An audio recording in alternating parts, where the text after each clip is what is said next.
Bismillahirrahmanirrahim. Assalamualaikum warahmatullahi wabarakatuh. Inilah gabungan motivasi dan kisah inspiratif dari bagian ke-4 sampai ke-6.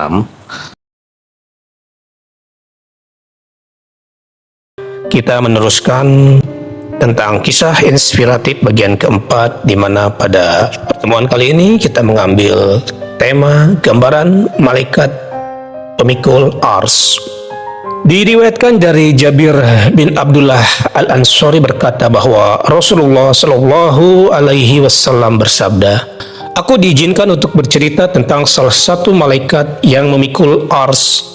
Sesungguhnya jarak antara daun telinganya dengan pundaknya sejauh perjalanan 700 tahun." Hadis riwayat Abu Daud. Kisah inspiratif sebab musabab diciptakannya Nun atau ikan paus raksasa. Para perawi berkata, ketika Allah menciptakan bumi dan membelahnya, Dia diutus malaikat di bawahnya. Tiba-tiba bumi jatuh dan masuk di bawah daun dari 7 planet. Malaikat memegangnya, namun kedua kakinya tidak memiliki tempat berpijak. Maka Allah turunkan dari surga Firdaus seekor banteng yang memiliki 40.000 tanduk dan 40.000 penyangga. Disitulah kaki malaikat berpijak, namun kaki banteng itu tidak dapat berpijak. Maka didatangkanlah yakut hijau dari Firdaus yang ketebalannya sejauh perjalanan 500 tahun. Yakut itu diletakkan di antara tanduk banteng dan hidungnya. Disitulah kedua kakinya bisa berpijak. Tanduk banteng itu keluar dari bumi, sedangkan hidungnya di lautan.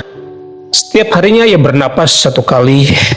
Ketika menarik nafas, lautan surut, dan ketika menghembuskannya, lautan pasang. Namun kaki-kaki banteng itu tidak bisa berpijak. Maka Allah menciptakan batu setebal 7 langit dan 7 bumi. Disitulah kaki-kaki banteng bisa berpijak. Itulah bumi yang diceritakan Luqman kepada anaknya. Sesungguhnya jika ada sesuatu perbuatan seberat biji sawi dan berada dalam batu atau di langit atau di dalam bumi, niscaya Allah akan mendatangkannya balasan atau membalasnya. Sesungguhnya Allah Maha Halus lagi Maha Mengetahui. Quran Surat Luqman ayat 16. Oleh karena itu, batu ini tidak memiliki tempat menetap, maka Allah menciptakan Nun, yaitu ikan paus yang sangat besar bernama Luwait. Batu diletakkan di atas punggungnya, sedangkan bagian tubuhnya yang lain kosong. Ikan paus ini di atas laut dan laut di atas angin, dan angin dengan kuasa Allah menopang dunia dan segala isinya. Allah berkata kepadanya, "Jadilah," maka ia pun jadi. Menurut Ka'ab al-Ahbar, iblis mendatangi ikan yang membawa bumi di punggungnya.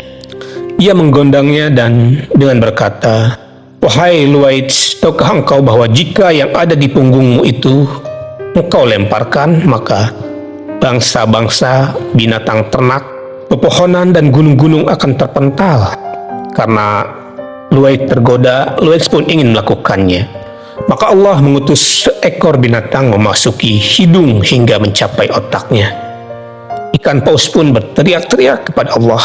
Kemudian Allah mengizinkan binatang itu keluar.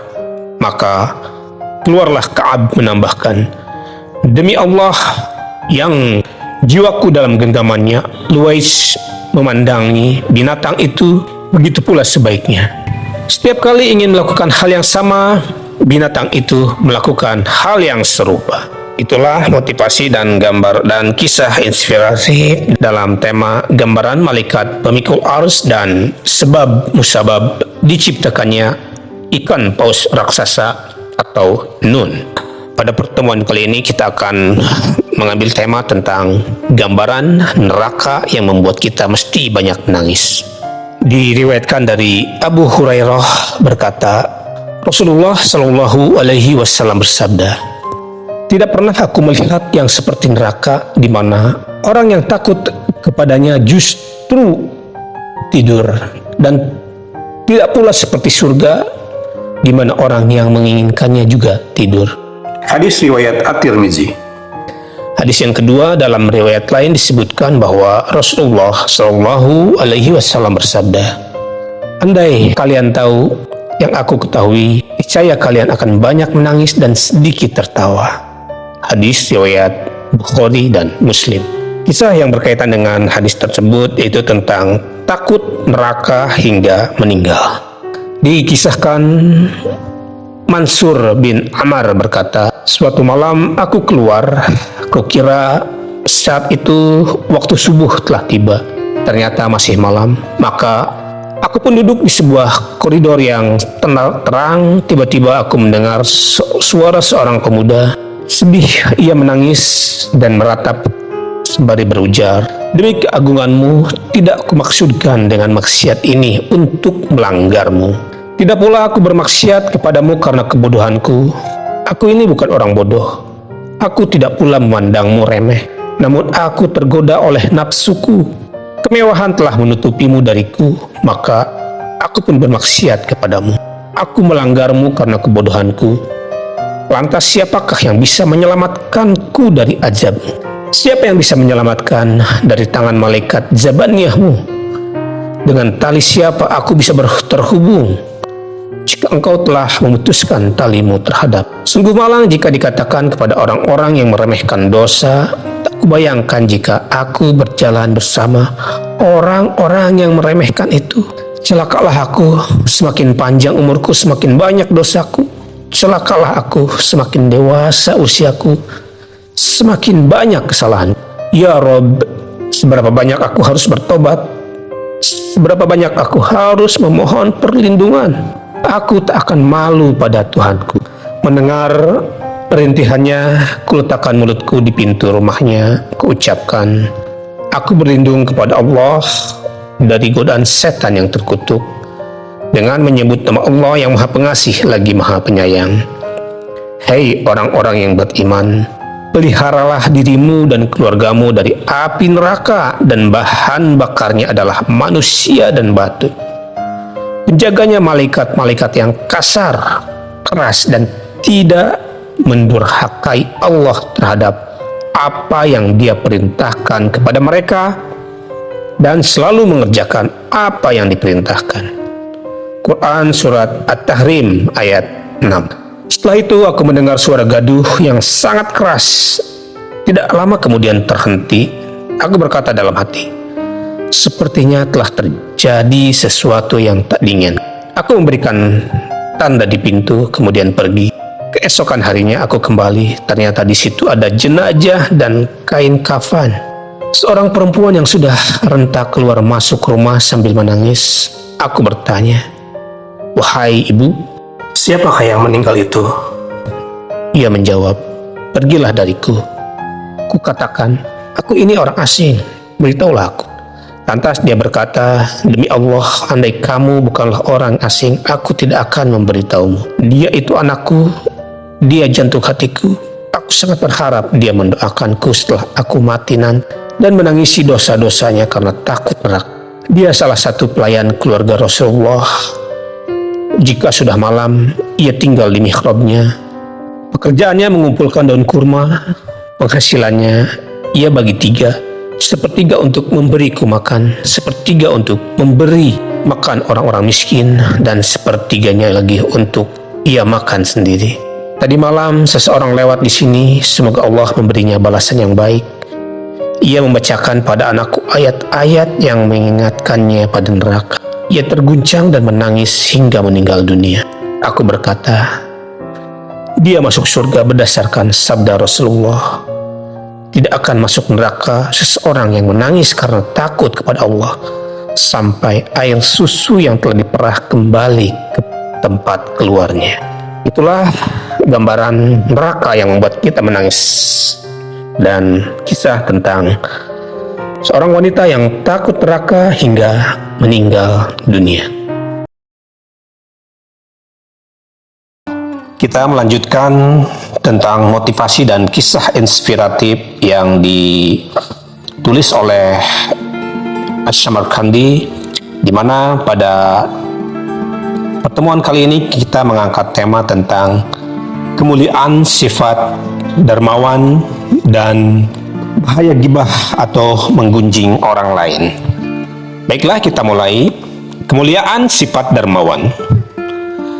Diriwayatkan dari Abu Hurairah berkata, Rasulullah Shallallahu Alaihi Wasallam bersabda, orang yang dermawan itu dekat dengan Allah, dekat dengan manusia, dan dekat dengan surga, dan jauh dari neraka. Sedangkan orang yang kikir itu jauh dari Allah, jauh dari manusia, jauh dari surga, dan dekat dengan neraka. Orang bodoh yang dermawan lebih Allah sukai daripada orang ahli ibadah yang kikir. Hadis riwayat At-Tirmizi, Al-Haythami, dan At-Tabrani.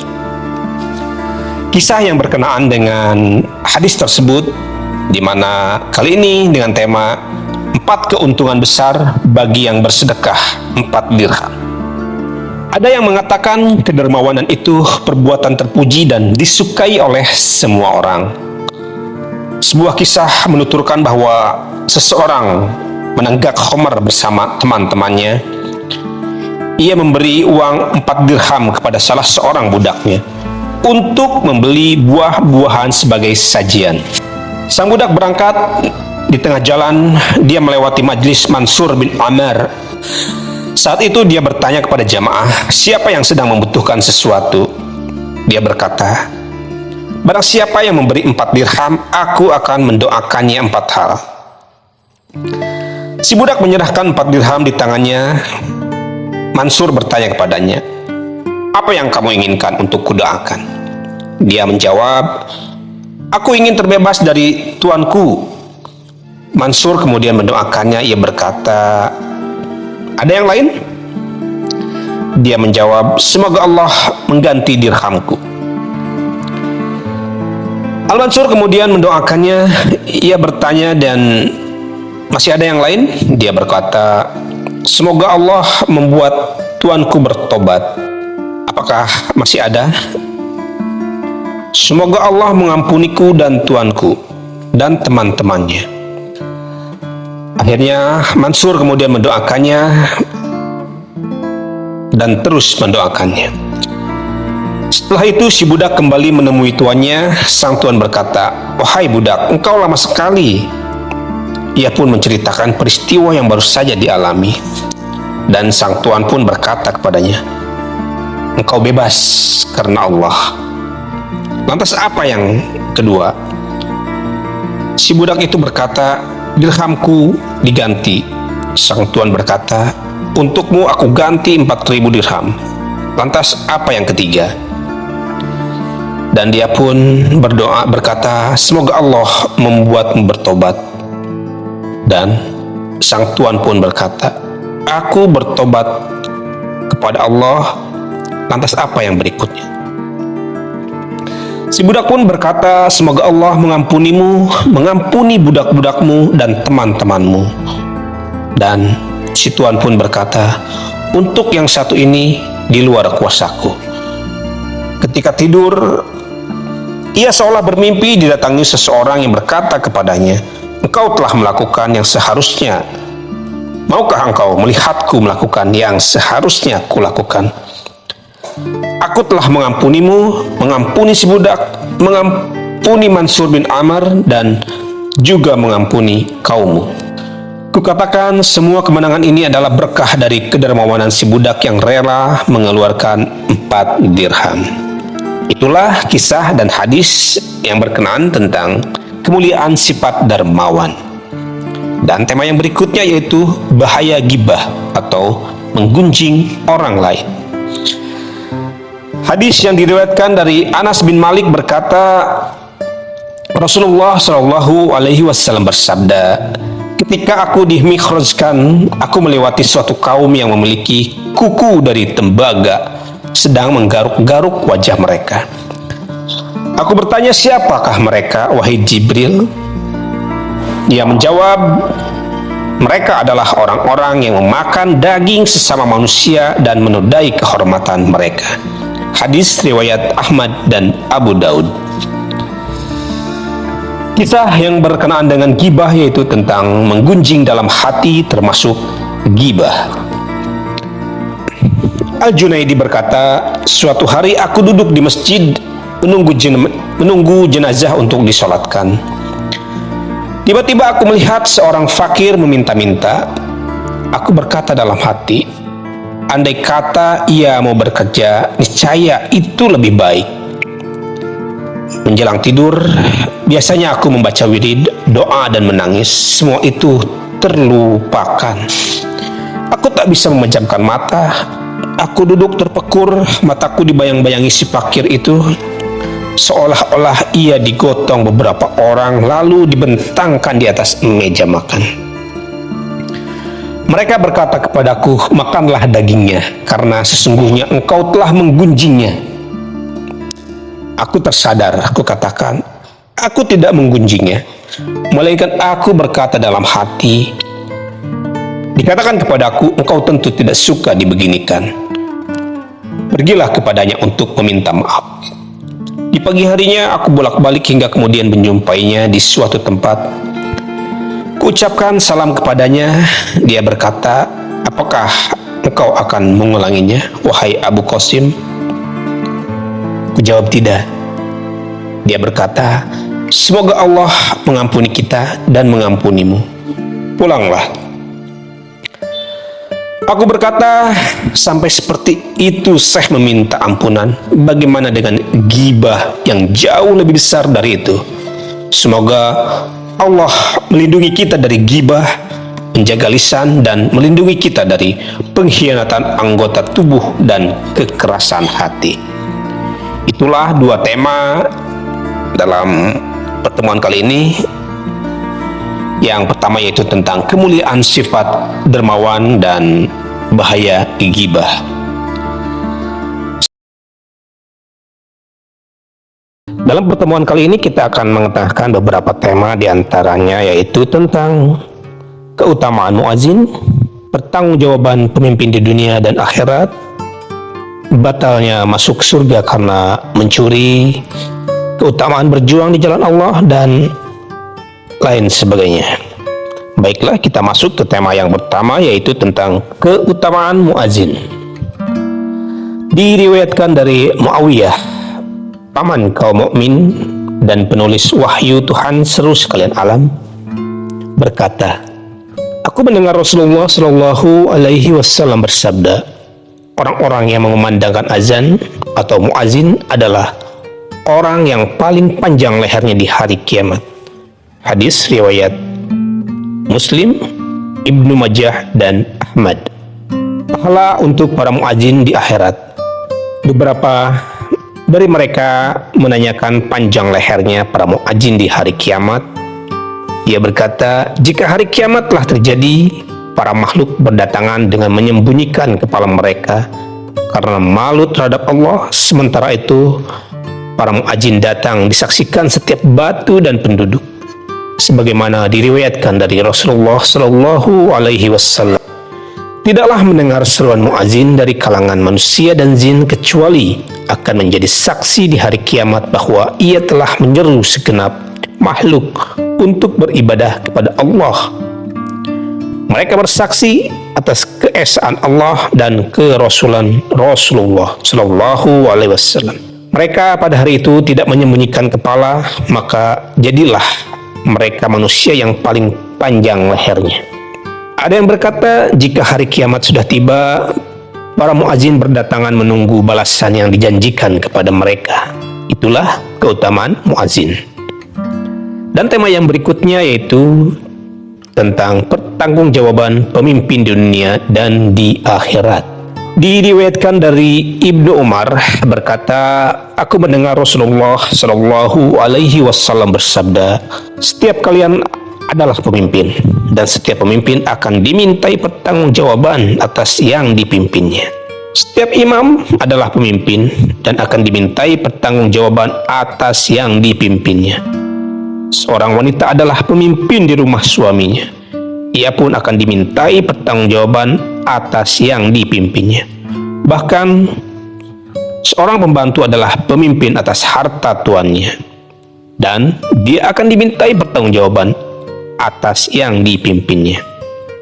Hadis riwayat Bukhari, Muslim, dan Imam Ahmad.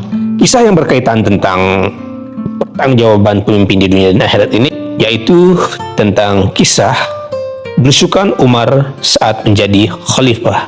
Suatu malam Umar bin Khattab berkeliling di perkampungan Madinah. Tiba-tiba dia mendengar seorang berkata, "Celakalah Umar, malam ini aku tidak dapat tidur. Mungkin akan mati meninggalkan kisahku. Ketika Allah mengujiku dengan ketiadaan, kemiskinan, kehinaan, dan kesendirian, padahal ia menjabat Amirul Mukminin." Lantas Umar mengetuk pintu dan dijawab, "Siapa di pintu?"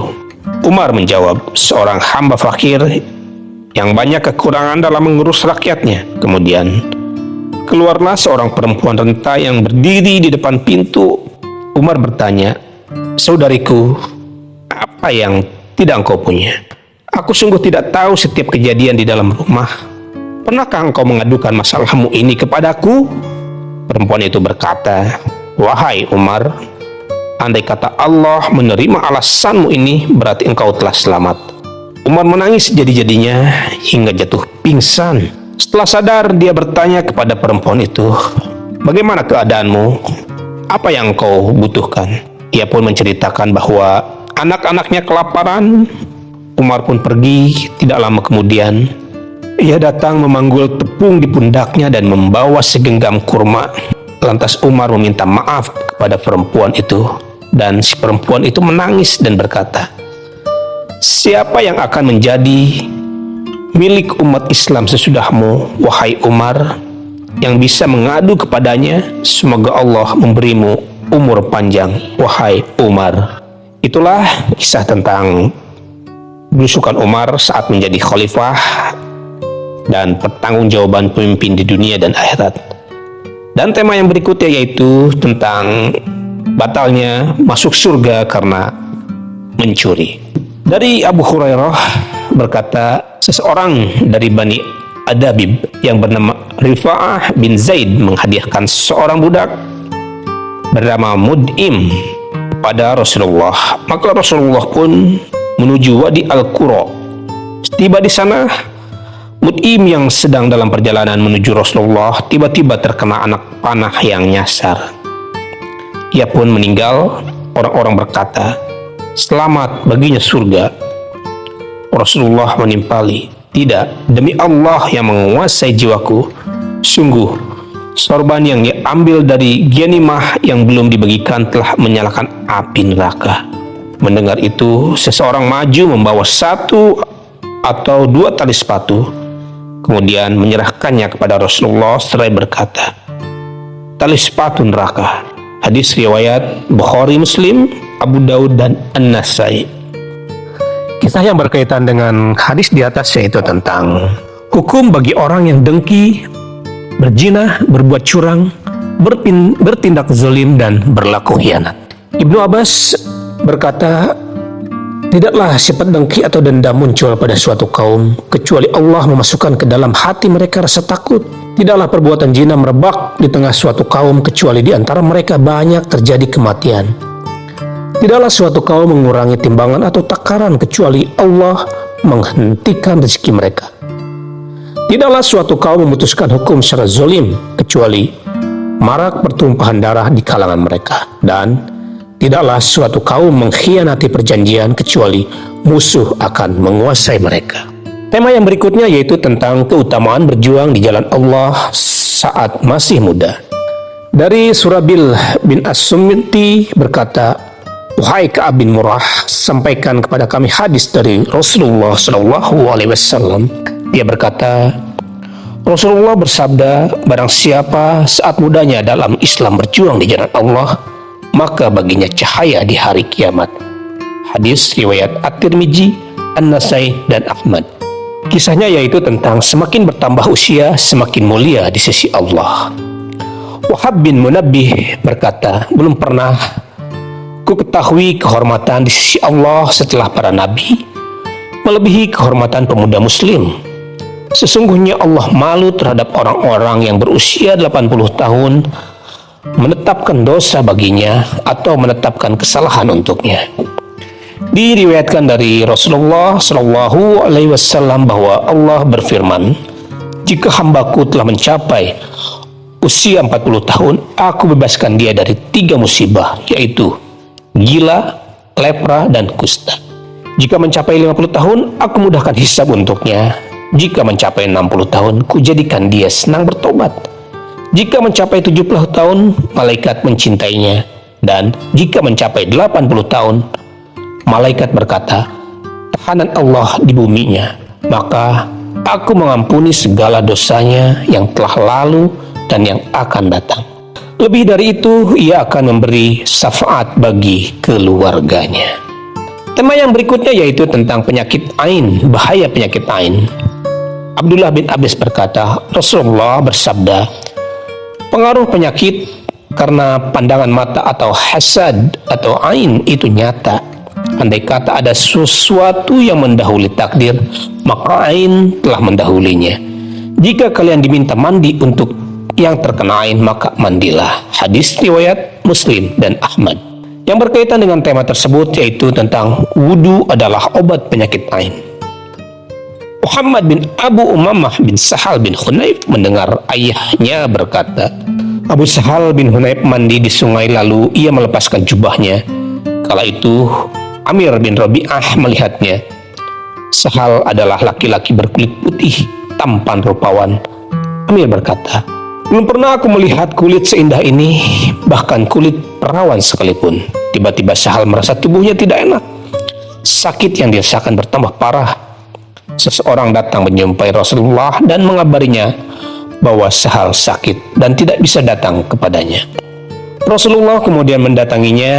Beliau bersabda, kenapa salah seorang dari kalian hendak membunuh saudaranya? Bukankah lebih baik jika kalian mendoakan agar diberkahi? Sesungguhnya penyakit ain itu benar adanya. Wudulah untuk mengobatinya.